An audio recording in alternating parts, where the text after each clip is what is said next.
Tawagan kita sa sekretary ko para masabi sa'yo kung kailan ka magsisimula. Maraming salamat po.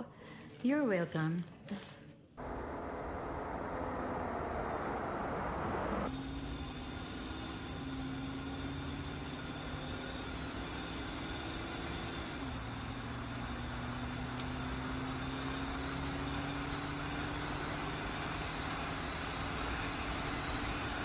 Hold up to! Walang papalik sa inyo! Ilabas niyo ang mga pera niyo! Dali!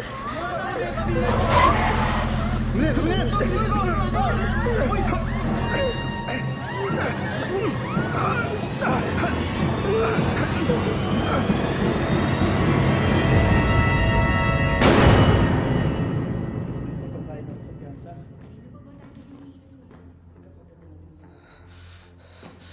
Grace?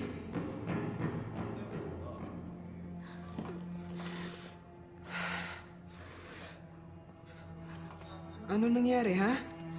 Ronnie, hinold up yung jeep na sinasakyan namin eh. Pinapahanap kita sa mga pulis dito. Kinuha lahat ng documents ko. Pati yung birth certificate ko.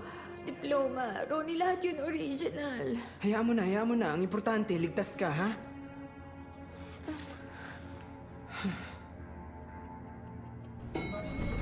Ang totoo niyan, may namuyo ko masama nung chinek ko. Ang galing dyan sa unit nila, kaya tinawag ko na agad kayo.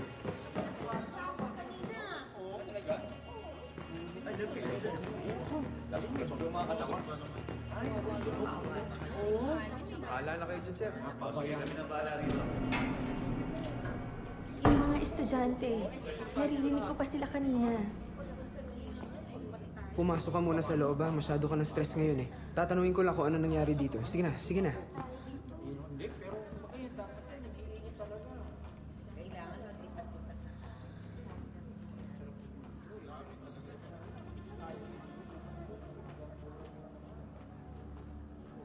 Grace, parang nadali ng nakabukas na gas stove. Di ba sabi ko sa'yo, nakaamoy ako ng gas?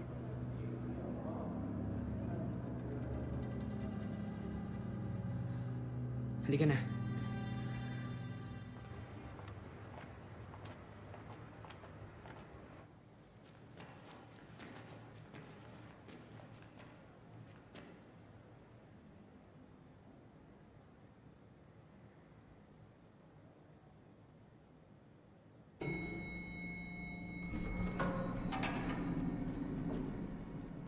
Lumen! Ha? Kanina ka pa ba? Ba't di ka umakit ng diretso? Lika na.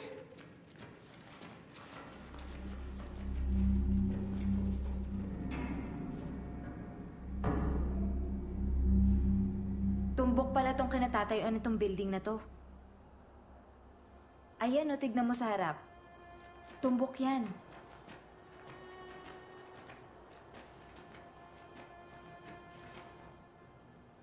Ha? Itong unit nyo?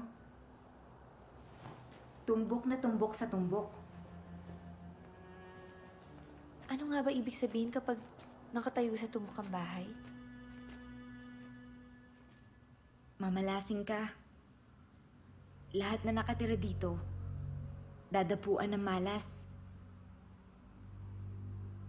Yan ang paniniwala sa atin. Ang feng shui nga, meron din silang tumbok. Ang tawag poison arrow. Parang dito, yung 300 dyan sa harap, nakaturo sa building na parang arrow. Ang ibig sabihin nun, lahat ng negative energy sa mundo, nakaharap sa inyo. Kaya dadapuan ka ng malas.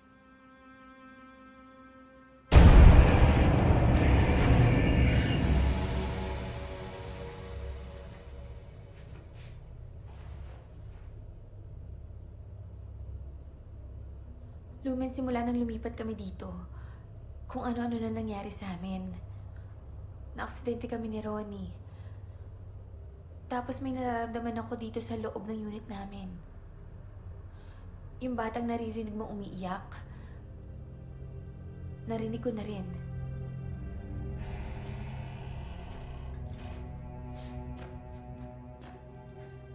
Ito yung dark room ni Ronnie. Dito ko rin narinig yung bata.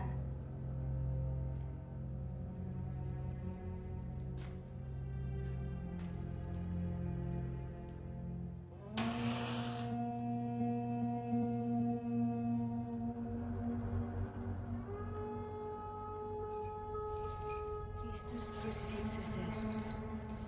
Christus crucifixus est. Christus crucifixus est. Christus crucifixus est.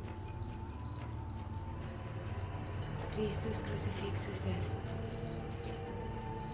Christus crucifixus est. Christus crucifixus.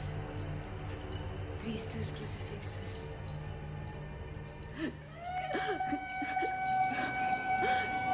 Mumel,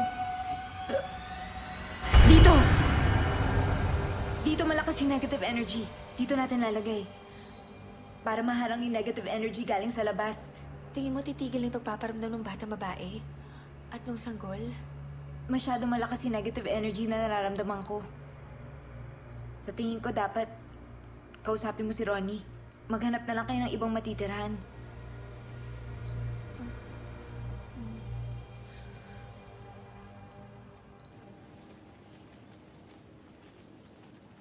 Mukhang malala na sugat mo ah. Baka na-infeksyon na yan. Sir, Pascual, sumunod ka.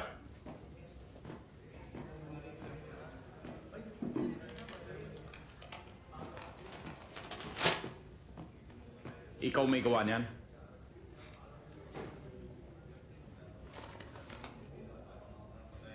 Sir, kinuha ho ni Castro yung camera ko. Di ba nasa inyo lahat ng original photos ko? Ginagago mo ba ako? Ha? Pag napatunayan kong ikaw may gawa niyan, alam mo na kung saan ka pupulutin.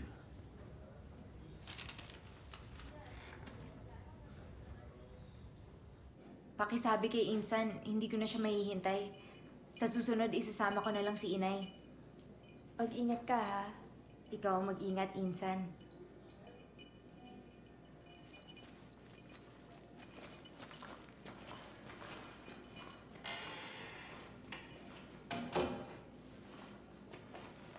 Ale, mag-ingat po kayo.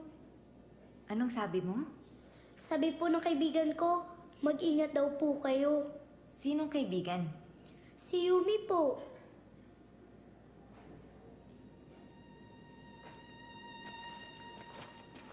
Ali, sira po yan.